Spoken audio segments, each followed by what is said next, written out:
మా నుంచి తప్పించుకోవటం అంత సులభం కాదు. నేను పరిగెత్తి అలసిపోయాను. ఏం కావాలి? నీ ప్రాణం అక్కర్లేదు, నీ ఆస్తి అవసరం లేదు. ఏదో అవసరానికి 2000 అప్పుడైతే చంపేపోతారని జీవాజీ. ఆయన అప్పు తీసుకున్న తప్పించుకుని తిరగాలి కానీ ఆపేసి మీకు అక్కడ పెట్టండి. కొత్త అప్పు ఇవ్వకూడదని.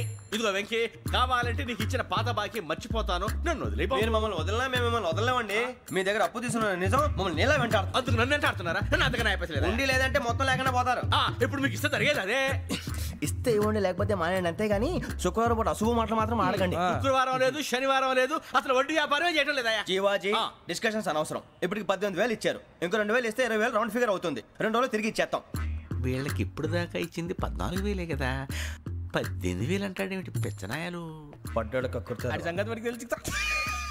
సరేనయ్యా, ఇదే నేను మీకు ఇచ్చే ఆఖరి అప్పు. మీరిచ్చిన ప్రతిసారి ఇలాగే అంటారు. తిని వచ్చిందని తగలేయకుండా ఊరికే వచ్చింది ఏంటి? అబ్బాయి ఏం లేదండి, జాగ్రత్తగా ఉపయోగించి పైకి రావాలయ్యా. సరే, ఈ 2,000తో 20,000 సంపాదిస్తారు. అదే కూర్చొని ఆలోచిస్తాం. ఆ జీవగాడు ఎప్పటికైనా జీవితంలో పైకి రావాలంటాడు. రోజు ఇంత పైకి వస్తాం తెల్లడికి. రే, మనం దొరికిన వాళ్ళ దగ్గర అప్పు చేసి తాగెత్తనం. ఇలా ఎన్నాళ్ళు పిచ్చేవాళ్ళు ఉన్నన్నాళ్ళు తెలిసిన వాళ్ళందరూ అయిపోయారు, ఇంకెవరు మిగిలారా? అందుకే నేను ఎప్పుడు అంటూ ఉంటాను, సర్కిల్ బెంచ్ మని ఒక రెండో పెంచుకుందామన్నా ఎవడు కోఆపరేట్ చేయట్లేదా? మనం చూస్తేనే జంప్ అక్కడ. అరే వడ్డీ ఎంతైనా పర్వాలేదు, అప్పు ఏంట్రా అంటే ఒక ముందు రాడే. ముందుకు వస్తే వాళ్ళు వెనక్కి వెళ్తారని భయం. భయం భయం భయం, ఎక్కడ చూసినా భయం. ఎన్నాళ్ళు భయం? మనల్ని చూస్తే మనకే పరమ అసహాయం చేస్తుంది. మనకే కాదు, ఊళ్ళో వాళ్ళందరూ కూడా అదే ఫీలింగ్. అందరూ డిగ్రీ 3 సంవత్సరాలు చదివి పాస్ అయితే మనం 6 సంవత్సరాలు చదివి పాస్. మరి ఉద్యోగం ఎవడి? ఉద్యోగాలు ఇవ్వక, అప్పులు ఇవ్వక, తాగేది ఎలాగా, బతికేది ఎలాగా? అరే మనం మాత్రం మనుషులం కాదా? మనకి కోరికలు ఉండవా? ఇప్పుడు మనం ఆలోచించాల్సింది అది కాదు, రేపటికి ఎవరిని చంపాలి. కాలనీలో ఎవరు సార్?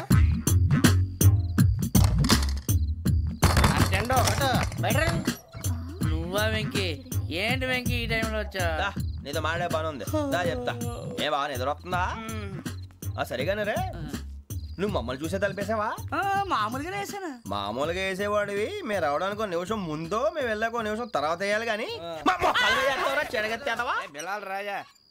నాకు నిద్ర వచ్చి పడుకుందామని తలుపేసుకున్నాను, అయినా నా ఇంటి తలుపులు నేను అడిగేసుకోవాలంటే. తప్పు చేసిన కాక ఇంకా గేర్ సమాధానం చెప్తావా? మీ ఇంట్లో పెళ్లిడికి వచ్చిన ఆడపిల్లలు ఎదురున్నారు. ఇదిగో అమ్మాయిలు, మీతో ఎప్పుడైనా యథాశాలు వేసానా? విన్నారా? అడుగు తలుపులు వేసావు. అనవసరంగా గొడవ ఎందుకు? ఇక్కడి నుంచి వెళ్ళండి. గొడవ? మీ ఇంటి మీద పడి ఎప్పుడైనా గొడవ చేశానా బిని గారు? లేదు బాబు. విన్నారా? చెప్పు, మమ్మల్ని చూసి తలుపులు ఎందుకు వేసుకున్నావు? అరే మాకు అప్పించిన వాళ్ళు కూడా మమ్మల్ని చూసి ఎప్పుడు తలుపులు వేసుకోలేదు. ఏం చేయాలి? మరి నువ్వు ఎందుకు వేసుకున్నావు? బాబు టప్ అయిపోయింది, బుద్ధి తక్కువ వేసాను చాలా. అంటే మా మోకాల మీద తలుపులు వేసామని ఒప్పేసుకుంటున్నావు? ఒప్పుకుంటున్నాను. సరే ఇప్పుడు చెప్పు, మా మొఖాల మీద తలుపులు వేసేంత తప్పు మేము ఏం చేసామరా? తప్పైపోయిందని అంటున్నారు కదా, వదిలేయండి బాబు. అదే తప్పు మేము చేసి మమ్మల్ని వదిలేయమంటే మీరు వదిలేస్తారా బిని గారు? తప్పని ఒప్పుకుంటున్నాడు కదా అయ్యా. ఇప్పుడు టైం 11 అయింది, వెళ్ళి పడుకోండి. 11 అయిందా? కొమ్ము ఉంచాడు కదా. నాకు సంబంధం ఏంటి? ఉంది, సంబంధం ఉంది. 11 గంటలకి నా క్లోజ్ ఫ్రెండ్ ఢిల్లీ వెళ్తున్నాడు. 5,000 అప్పిస్తానని ఎయిర్పోర్ట్ రమ్మని చెప్పాడు. నీ గొడవలో పడి ఆ సంగతే మర్చిపోయాను. ఇప్పుడు నాకు జరిగిన నష్టానికి భర్తీ ఎవరు చేస్తారు? మీరా మీరా మీరా? ఎవడు పడితే ఎందుకు చేస్తాడా భర్తీ? మళ్ళీ వాడి నువ్వు తప్పు ఎవడు చేసినా వాడు చేస్తాడు. దానికి కారణం ఈ 10 మనిషే కదా. బీరు రమ్ము కలుపుకూడదు, తలకే పట్టేసింది. ఏంటే చదువుకుంటున్నావా? చదువుకో దేనైనా వెనక్కి తీసుకురావాలం కానీ పోయిన కాలం వెనక్కి తీసుకురావడం ఎవడి వల్ల కాదు. టైం విలువ గురించి నువ్వు మాట్లాడడం నువ్వు ఎలా పోతే నాకు ఎందుకులే. ఏమ్మా నీ పూజ అయిందా? తలకే పట్టేసింది, కాస్త మజ్జిగుంటే ఇవే. మా నాయనే అందరూ పొద్దున్నే లేచి టీలు కాఫీలు అడుగుతుంటే నువ్వు మాత్రం మజ్జిగ అడుగుతున్నావురా. కాఫీలు టీలు తాగే స్టేజ్ వాడు ఎప్పుడో దాటిపోయాడు. రాత్రి తాగింది దిగాలంటే మజ్జిగే తాగాలి. నువ్వు తల దించుకోవడం ఎందుకురా? నీలాంటి యదవనగానందుకు నేనే దించుకోవాలి తల. రాత్రి సుబ్బారావు గారి ఇంటి మీద గొడవకి వెళ్ళేవంటగా. అలా చెప్పాడు మీకు? ఏ మళ్ళీ గొడవ కెడతావా? నీ దెబ్బకు భయపడి రాత్రి తలుపులు తీసి పడుకున్నారంట. తెల్లారగా టైంట్లో దొంగలు పడ్డారు. ఆడింట్లో ఉందిలేండి, పట్టుకుపోవడానికి అక్కడ కూతురు తప్ప.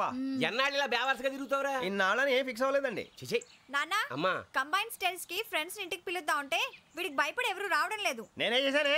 వాళ్ళ వంక అదోలా చూస్తున్నావంట.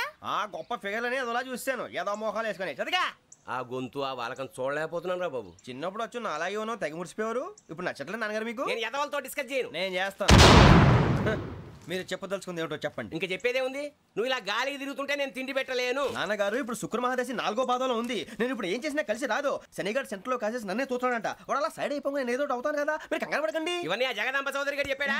జేసీ గారిని గాడు గిడు అనకండి బాబు, మీకే మంచిది కాదు. అబ్బా ఊరుకోండి, ఎవరి నమ్మకాలు వాళ్ళవి. ఎరా ఇంతకీ ఆ శనిగాడు సైడ్కి ఎప్పుడు వెళ్తాడంట? నేను పోయా. సెంటర్ లోకి రావాలమ్మా. మరి ఆ గురువు సెంటర్ లోకి ఎప్పుడు వస్తాడంటావు? అవన్నీ మనకి తెలుస్తాయి అంటే జేసీ గారు తెలుస్తాయి. నాన్నగారు ఒక 1000 రూపాయలు ఇవ్వండి, దక్షిణ నుంచి అన్ని అడిగేసి వస్తాను. ఎదిగిన కూతురు గుండెల మీద కుంపటైతే నీలాంటి బేవార్స్ కొడుకు క్లైమోర్ మైన్స్ లాంటి వాడు చీదరిదుడా. ఆ జేసీ గారు పోయాక వీడు నేను అమ్మ నువ్వే ఫీల్ ఓకే.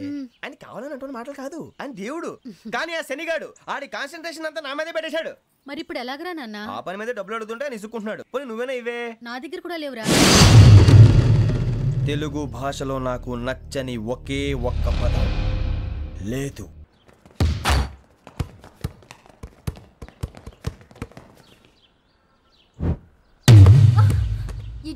అరే సోరే బాల్ తీసుకురారా. సారీ ఏదో పరప బాలి. బాస్కెట్ బాల్ మాలాంటి ఆడాలి. మీలాంటి మాసన కొడుకులు ఆడితే ఇలాగే ఉంటది. ఇలాగే ఇలాగే ఇలాగే ఉంటది. అమ్మాయిల ముందు ఫోర్స్ కొడతావా? ఆహా, అయితే నిన్ను కొడతా.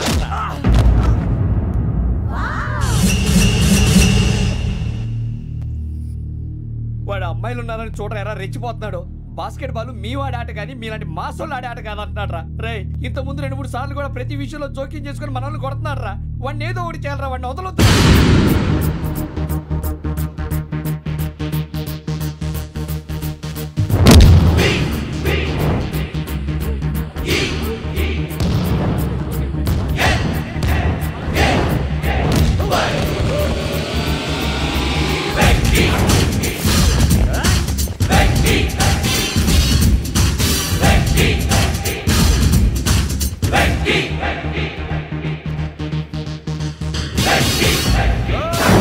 ఆడపిల్లలంటే ఎవరికైనా దెబ్బ తగిలితే అయ్యో అంటారు, మీకేమో ఎవరైనా కొడితే కామెడీ. కొట్టిన వాళ్ళు మీ దృష్టిలో హీరోలు. ఇప్పుడు నేను పచ్చడిగా కొడేస్తాను, నేను హీరోని అయిపోతానా? ఏంట్రా రెచ్చిపోతున్నావు? మాకు ఛాన్స్ ఇవ్వా? అసలు వచ్చిందే నీకోసం. మా ఓటు బ్యాక్గ్రౌండ్ తెలియక ఆడమే చేసావు. ఇప్పుడు నీకు అప్పుడు అయిపోతున్నా రే. వాడి బ్యాక్గ్రౌండ్ సరే, అసలు నీ బ్యాక్గ్రౌండ్ ఏంట్రా? నాకు సెపరేట్ బ్యాక్గ్రౌండ్ అంటూ ఏం లేదురా. నేను ఎక్కడ నిలబెడితే అదే నా గ్రౌండ్. అంత పుడింగువా? తెల్దా?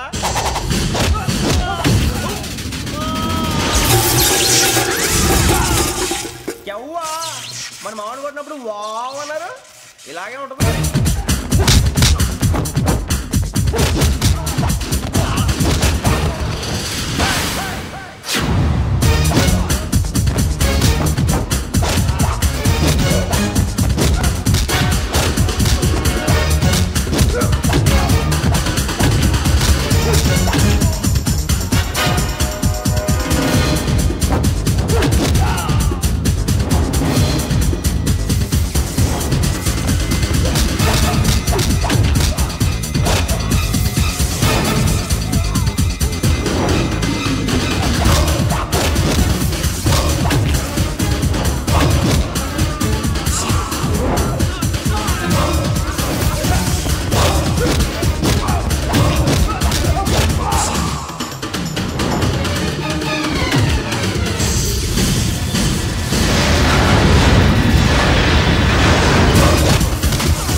సూర్యబాబు వెంకీ ఇందాక నేను కొట్టినప్పుడు నీకే అనిపించిందిరా?